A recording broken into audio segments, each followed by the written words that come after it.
జనవరి 23 మంగళగిరి నియోజకవర్గంలో కేవలం మహిళలు మాత్రమే నిర్వహించినటువంటి ర్యాలీ. ఈ ర్యాలీకి సంబంధించిన వీడియో ఒకసారి మనం చూద్దాము.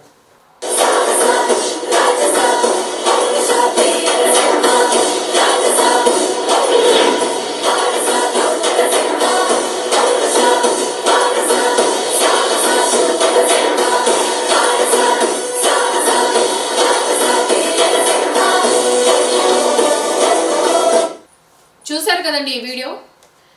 కేవలం మహిళలు మాత్రమే ఈ ర్యాలీ నిర్వహించారు, భాగస్వామ్యం అయ్యారు.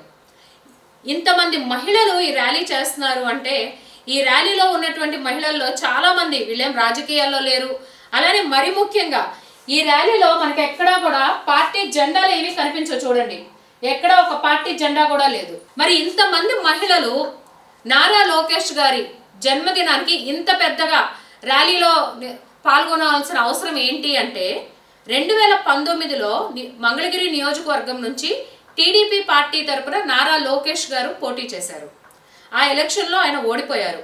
అయినా సరే మంగళగిరి నియోజకవర్గం ప్రజలకి ఆయన ఓడిపోయినా ప్రతిపక్ష నేతగా ఉన్నా కూడా 28 రకాల సంక్షేమ పథకాలు అమలు చేస్తూ ఉన్నారు.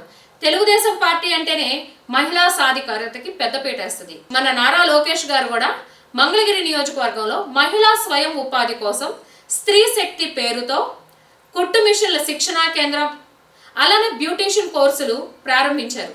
అంటే ఇప్పటి వరకు టైలరింగ్ కోర్సు మరియు బ్యూటీషియన్ కోర్సులు కంప్లీట్ చేసిన వాళ్ళ వివరాలు చూసుకుంటే మంగళగిరి టౌను రూరల్ చూసుకుంటే 24 బ్యాచ్లు, అలానే తాడేపల్లి టౌను మండలం లెవెల్లో చూసుకుంటే కనుక రూరల్లో చూసుకుంటే 10 బ్యాచ్లు, దుగ్గిరాల మండలంలో 8 బ్యాచ్లు వాళ్ళు టైలరింగ్ కోర్సు కంప్లీట్ చేశారు.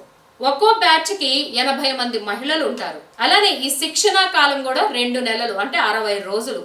శిక్షణ పూర్తయ్యాక, టైలరింగ్ శిక్షణ పూర్తయ్యాక సర్టిఫికేట్ ఇవ్వటమే కాకుండా మిషన్లు కూడా, కుట్టు మిషన్లు కూడా స్త్రీ శక్తి పథకం తరపున వాళ్లే అందజేస్తున్నారు ఆ మహిళలకి. ఇప్పుడు ప్రస్తుతం చూసుకుంటే మంగళగిరిలో 8 బ్యాచ్లు, తాడేపల్లిలో 2 బ్యాచ్లు, దుగ్గిరాలలో 2 బ్యాచ్లు వాళ్ళు శిక్షణ తీసుకుంటూ ఉన్నారు. ఈ కుట్టు శిక్షణ ద్వారా లబ్ధి పొందిన మహిళలు 2500 మంది మహిళలు. అలానే బ్యూటీషియన్ కోర్సు కూడా కొన్ని వందల మంది మహిళలకి ఇప్పటి వరకు బ్యూటీషియన్ కోర్సులో కూడా శిక్షణ ఇవ్వటం జరిగింది. ఆ శిక్షణ కంప్లీట్ అయ్యాక వాళ్ళకి సంబంధించినంత వరకు ఆ బ్యూటీషియన్ కోర్సుకి సంబంధించిన ఎక్విప్మెంట్ కూడా, పరికరాలు కూడా స్త్రీ శక్తి కింద నారా లోకేష్ గారి ఆధ్వర్యంలో మహిళలకు అందజేయటం జరిగింది. ఆ లబ్ధి పొందిన మహిళలు నారా లోకేష్ గారి మీద ఉన్నటువంటి అభిమానంతో, కృతజ్ఞతతో ఇంత భారీ ఎత్తున మహిళా ర్యాలీ నిర్వహించడం జరిగింది.